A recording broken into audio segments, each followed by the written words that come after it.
we've got Rajesh Sharma, the MD at Capri Global Capital, joining in on the show right now. Rajesh, hi, morning.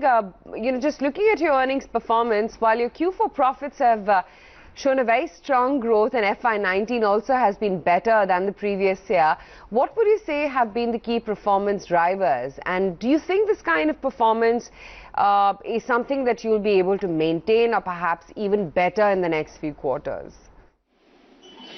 Yeah, thank you so much. I think our focus will continue on the MSME side, where we are lending to underserved and underbanked customers while maintaining a high quality of our asset.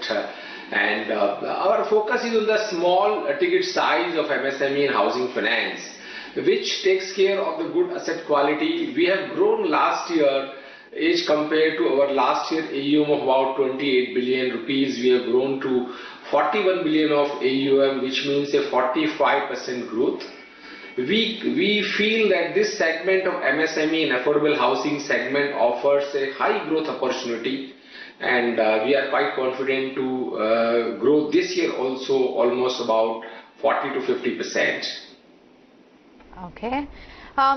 Mr. Sharma, tell us a little bit more as well in terms of how your company is different from the other NBFCs within the same space. Who are your key competitors in the space that you're currently operating in? Do you have any sort of a competitive edge? So I think how we different is that we are focused on MSME and housing finance. We are not doing many more products. Our primary focus lies on the retail lending, where the 70% of AUM is comprising of retail lending of MSME and housing finance. And our focus is going to remain on the tier 2, tier 3 cities, where we are serving the customer who are credit worthiness, but because of lack of income proof or their document doesn't truly reflect their income, hence they are not able to get the funding from formal channels.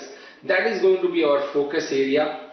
We believe that this is a localized business where the policies of Gujarat may not be entirely replicable in Maharashtra. So everywhere the understanding of the profile and property is important to grow this business, and we believe that we have a deep, good understanding of our customer segment, which help us to give the quick turnaround time and tailor-made solution for their funding requirement.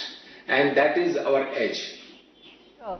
Now, there's a specific focus on increasing granularity of the book and lowering the ticket size as well. So just on that, given the small base and given your aggressive expansion plans to grow it as well, are you facing any challenges in the current environment, given the fact that the environment itself is looking a little tough at the moment?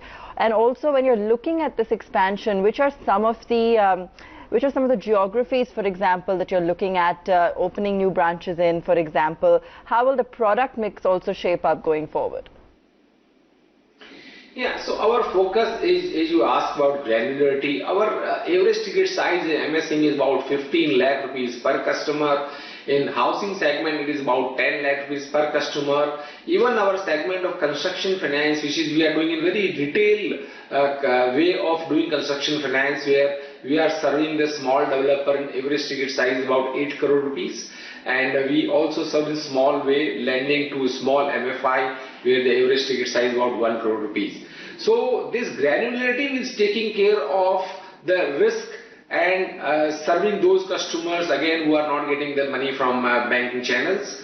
Now the growth is going to come from increased number of the branches. Currently we are operating from about 84 branches in Maharashtra, Gujarat, MP, Rajasthan and NCR areas. We are going to add another 30 to 40 branches this year. So growth will come from the geographical expansion as well as the better productivity from sales and credit team.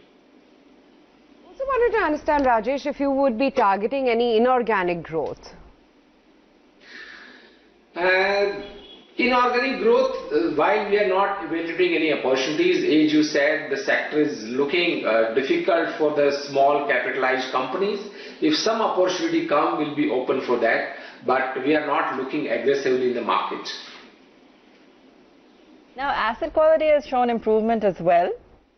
you know, and on a Q-on-Q basis, even though the overall book is still quite new. Talk to us a little bit about, you know, construction finance, any negative sentiment there in relation to the real estate sector? Yeah, so construction finance, in the higher ticket size of the apartment, we have seen the slow sales.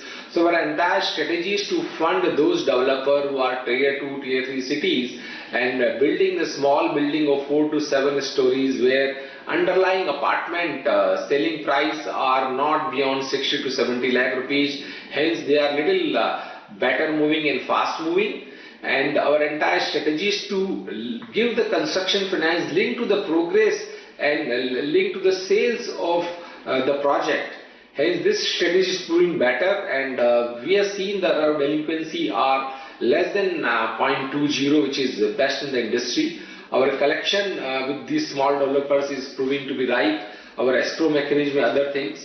So while the higher ticket size, big ticket size construction finance and real estate exposure might be in difficulty and might be facing some stress, but our experience with the small size construction finance in the range of about 10 crore rupees is proving to be very, very right.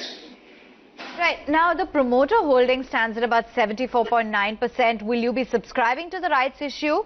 And can you tell us, post the rights issue in QIP, how much are the promoters going to hold? So this is the enabling resolution. We are not going to raise this money very quickly, but down the line, maybe after 6 to 9 months, we will see how we are growing and how the entire funds requirement will be coming up. We have at the moment very healthy capital adequacy ratio, about 34% in our NBFC and about 40% housing finance company. So we are well capitalized. So at the moment we are not very concrete about raising the money, whether it will be right or QIP, but maybe down the line 6 months to 9 months we'll shape up this plan. Okay, will you also be subscribing to the rights issue? And okay, we talked about the QIP, of course, but the ALM situation, do you see any mismatches there? You know, anything you can share with us in terms of what percentage of your borrowings are short-term CPs or NCDs from mutual funds, the kind of breakup that exists? Yeah, so interestingly, our company at Capri Global, we have not borrowed any money in commercial paper, and that has been very helpful in maintaining our ALM positive. Our ALM of 1 year and 5 year bucket is quite positive. The two reasons behind it: one, there is no short-term borrowing, and even at the end of FY19, we have NCD exposure, which is going to mature, is about 10 months, is less than 3% of the overall borrowing exposure. 97% of the borrowing is from the banks, which is tenure is up to 8 years and quite long term and support our lendings. So there is no ALM mismatch as such, and that was the reason that because of our good asset quality and positive ALM, we are able to get easily bank finances. Even post September 2018, we got almost 5 banks to grant us the limit, and we are able to achieve our stated budgeted target of FY19. Right. Thanks much for taking time out, Mr. Sharma, and giving us a sense as to your financials as well as the overall breakup, fundraising and the quality of the company.